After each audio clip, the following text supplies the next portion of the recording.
Shalom semuanya. Hari ini kita mau belajar dari 3 kisah luar biasa di Alkitab. Kaleb, para pengintai ke tanah perjanjian, dan Elia di Sungai Kerit. Ketiga kisah ini terlihat berbeda, tapi sebenarnya punya satu pesan besar. Tuhan mencari hati yang berani percaya, meski kita tidak tahu hasil akhirnya. 1. Kaleb, jiwa yang berbeda. Bilangan 14:24. Tuhan berkata, "Hambaku Kaleb, karena lain jiwa yang ada padanya, dan ia mengikut aku sepenuhnya." Kaleb bukan yang paling muda, bukan yang paling kuat, tapi punya jiwa yang berbeda. Saat 10 pengintai ketakutan, Kaleb berkata, "Kita maju saja, kita pasti mengalahkan mereka." Apa yang membuat Kaleb berbeda? Imannya bukan ikut-ikutan. Dia tidak dibentuk oleh ketakutan orang lain, tapi oleh janji Tuhan. Buat kita hari ini, remaja, pemuda, bahkan semua usia, seringkali kita ikut mood lingkungan. Teman takut, kita ikut takut. Teman pesimis, kita ikut pesimis. Tapi Kaleb ngajarin, iman yang beda akan membawa kita ke hidup yang beda juga. 2. Lembah Eskol, buah anggur raksasa. Bilangan 13:22-23.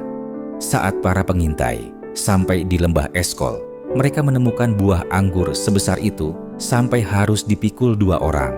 Kenapa Tuhan izinkan mereka lihat itu? Karena Tuhan mau bilang, janjiku benar-benar ada. Berkat yang aku siapkan itu nyata, bukan teori.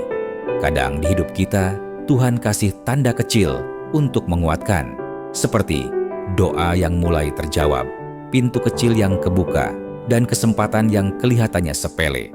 Itu seperti setandan anggur Eskol, tanda bahwa perjalanan panjangmu tidak sia-sia. 3. Elia, dipelihara di tempat tersembunyi. 1 Raja 17:1-6. Tuhan suruh Elia pergi ke tepi Sungai Kerit. Di sana, Tuhan kirim burung gagak, bawa roti dan daging setiap pagi dan petang. Kadang Tuhan juga bawa kita ke Kerit, tempat yang kelihatannya sepi, tersembunyi, dan tidak nyaman. Tapi di sana kita belajar bahwa pemeliharaan Tuhan tidak bergantung pada situasi, tetapi pada ketaatan. Elia taat, maka Tuhan pelihara. Kaleb taat, maka Tuhan bawa masuk ke tanah perjanjian.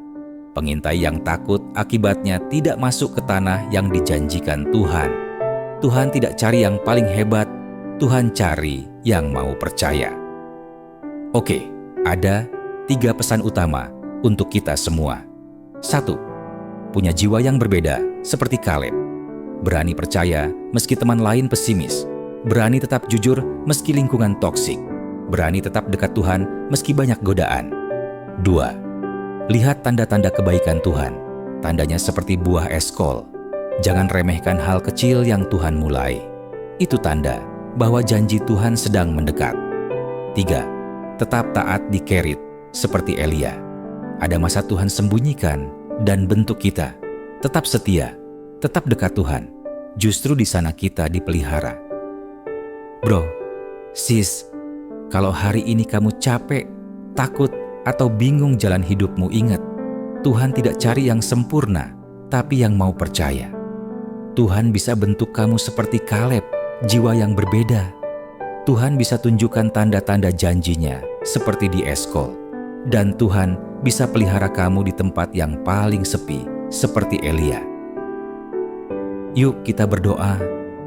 Tuhan Yesus, bentuk kami supaya memiliki hati seperti Kaleb.